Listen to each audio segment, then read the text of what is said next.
In 1903, John D. Rockefeller wrote a check. Not a small check, not a charitable donation slipped quietly into a collection plate, $180 million.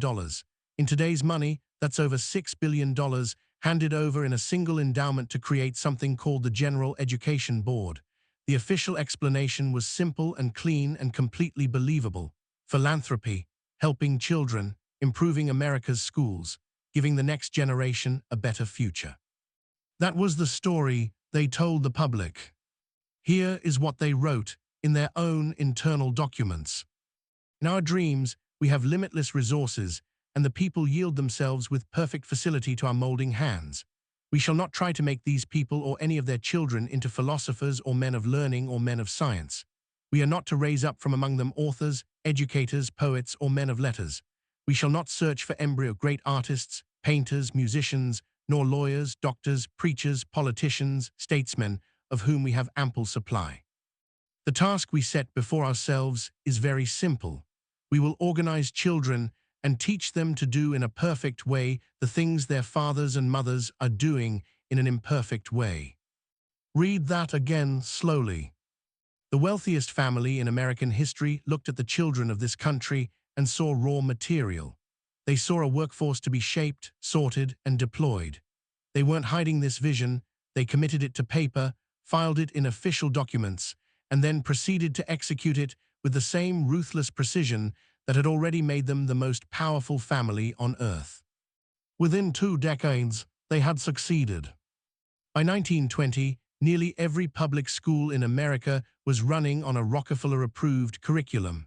The same textbooks, the same subjects, the same testing philosophy, the same fundamental assumption about what children were for.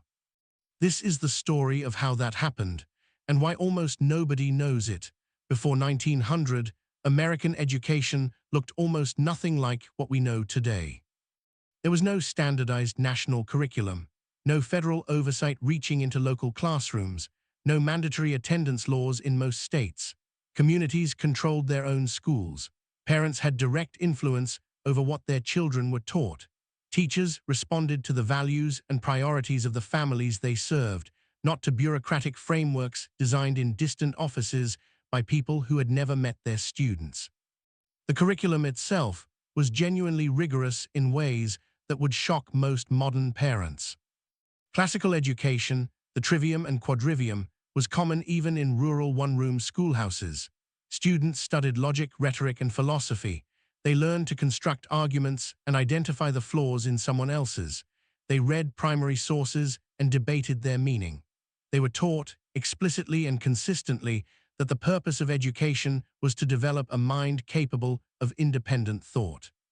And it worked.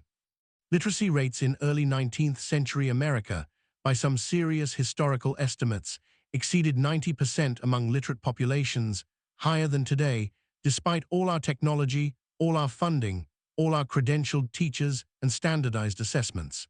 People who had never attended a formal school were reading newspapers, writing letters, debating political philosophy, and building businesses from scratch.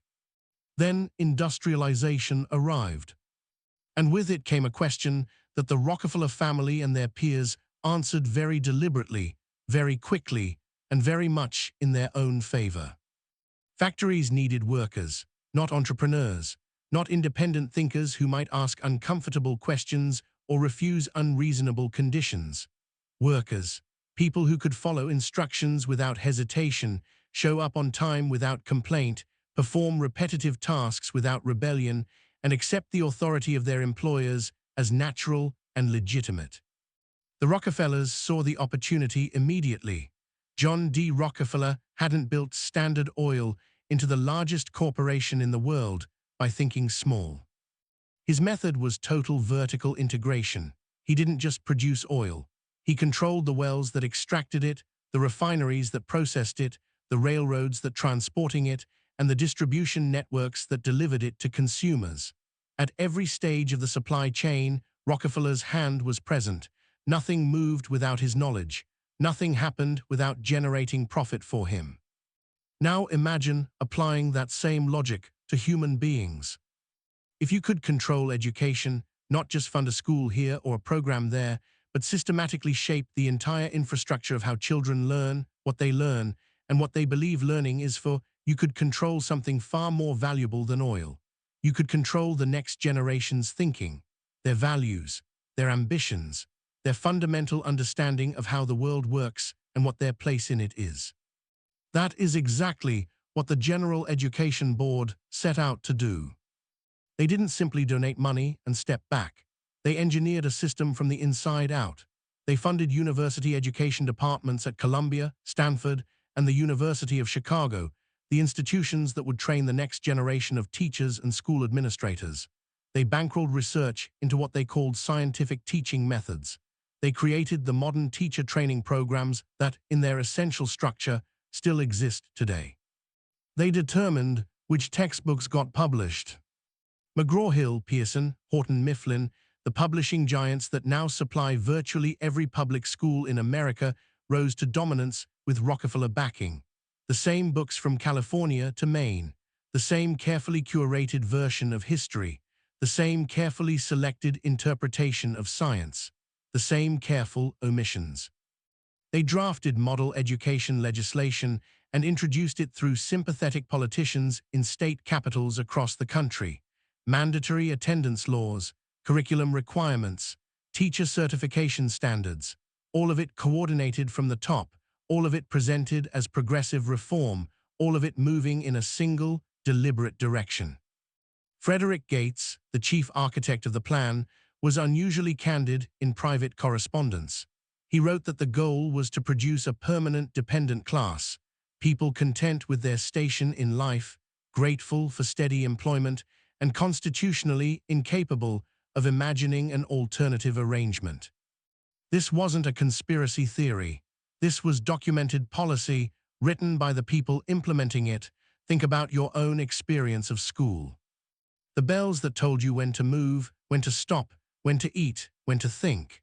The rigid schedules that divided your day into identical units, regardless of what you were learning or how deeply you were engaged.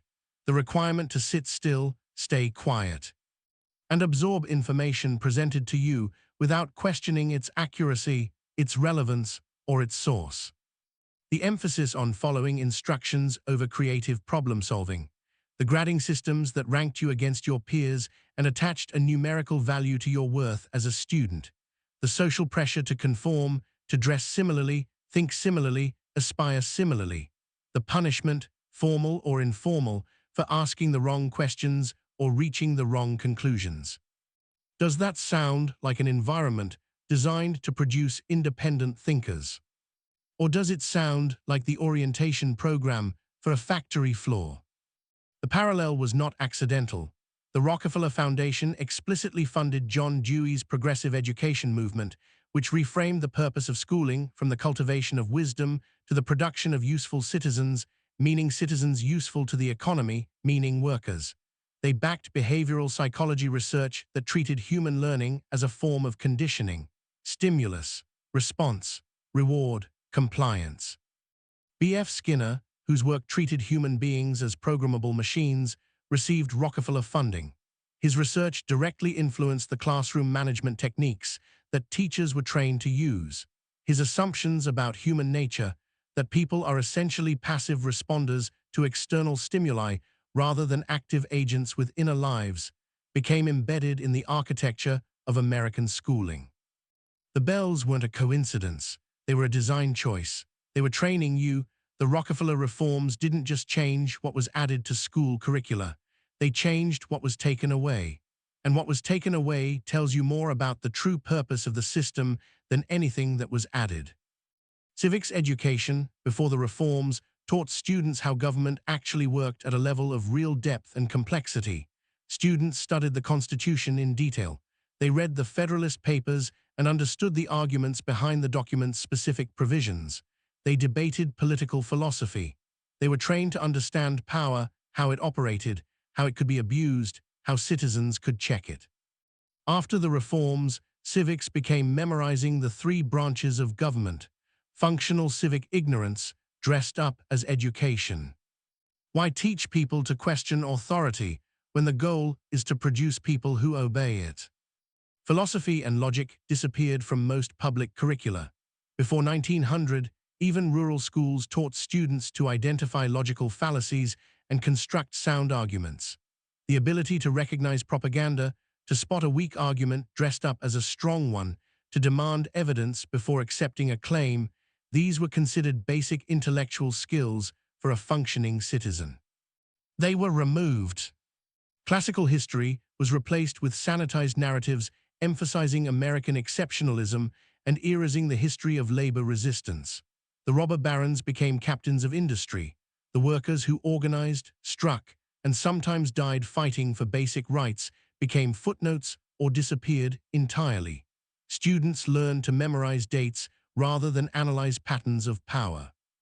And financial literacy was almost entirely absent from public education. Students graduated understanding just enough mathematics to balance a checkbook and just enough economics to feel that the system was natural and inevitable. Meanwhile, the children of wealthy families were receiving instruction in estate planning, tax strategy, investment structures, and the mechanics of building and preserving generational wealth. Two systems, two bodies of knowledge, two entirely different futures. Here is the detail that makes everything else impossible to dismiss as coincidence. While the Rockefeller-backed education reforms were systematically restructuring public schools across America, private classical academies continued operating for a different clientele. These schools taught Latin and Greek. They taught philosophy and advanced rhetoric. They taught logic and the history of ideas. They produced students capable of critical analysis, persuasive argumentation, and genuine intellectual leadership. Guess whose children attended these schools?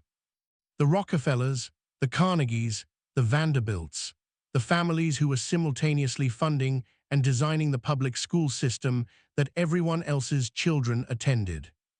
The ruling class was not subjecting their own children to the system they had built for the general population. They understood exactly what that system was designed to produce, and they wanted something different for their heirs.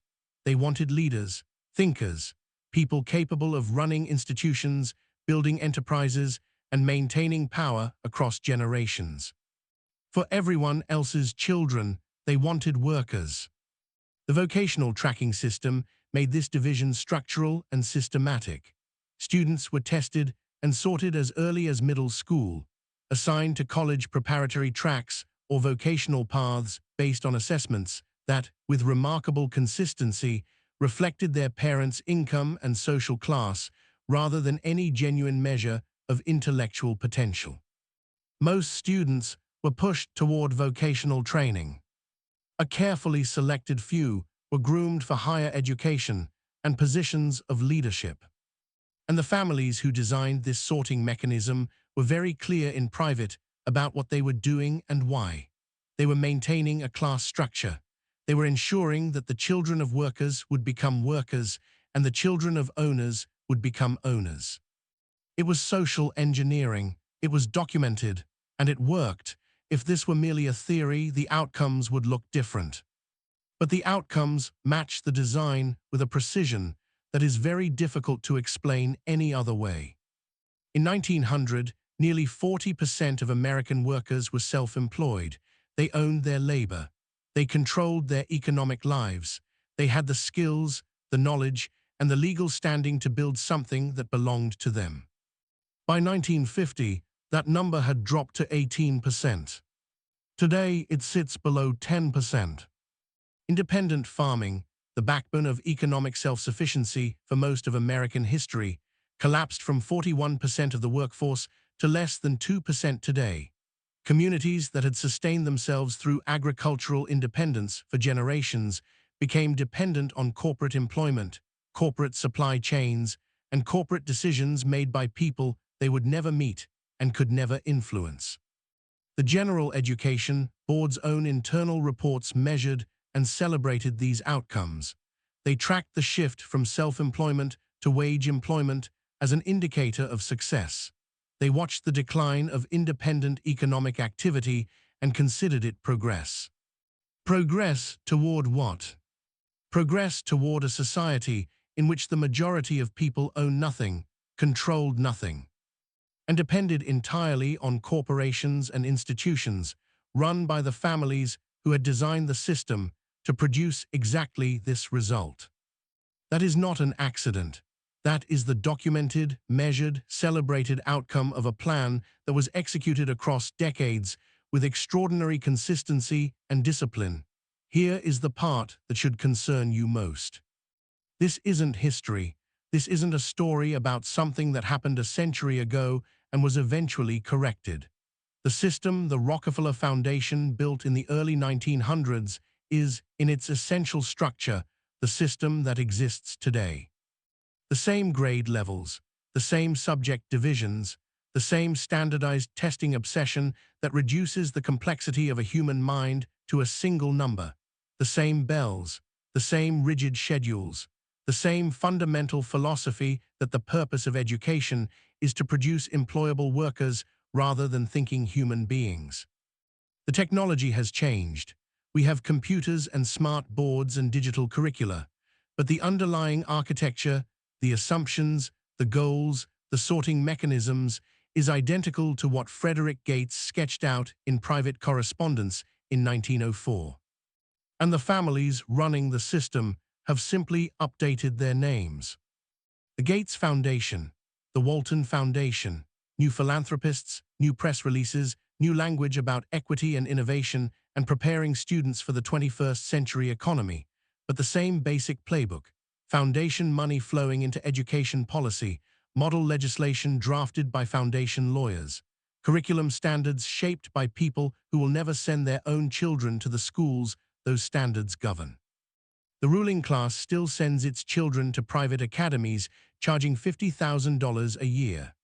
Schools with small class sizes, personalized instruction, classical curricula, and an explicit emphasis on leadership, critical thinking, and the skills required to run institutions rather than simply work within them. They have never subjected their own children to the system they insist is appropriate for everyone else.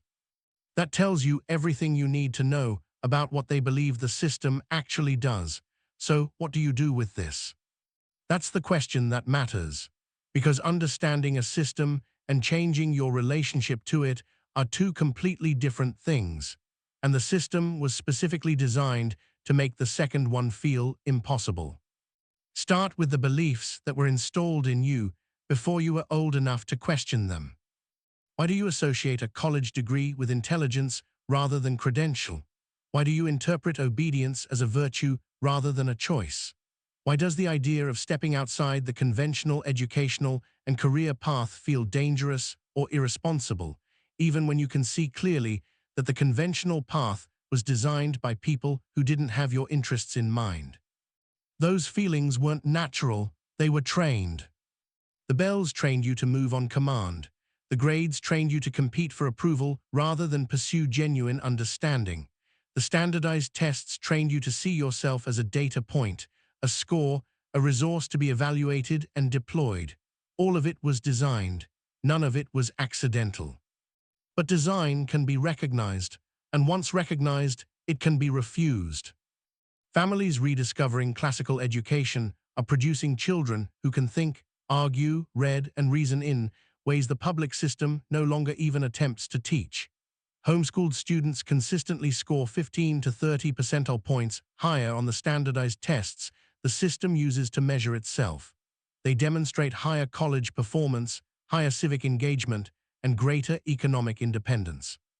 The system doesn't want you to know this because the system's purpose was never to educate you. It was to use you. Teach your children what the system won't. Financial literacy, how to build something that belongs to them, how to identify propaganda, how to think critically about power and who holds it and why, how to ask questions the teacher didn't put on the test. These things were deliberately removed from public education for specific reasons by specific people. The same people whose great-grandchildren are sitting in small classrooms right now, learning philosophy and rhetoric and the skills of leadership, being prepared to run the institutions that your children were prepared to work for. John D. Rockefeller reportedly said he didn't want a nation of thinkers, he wanted a nation of workers. He invested $6 billion in today's money to make sure he got it. The question worth asking, the question the system specifically trained you not to ask, is a simple one. Are you still giving it to him?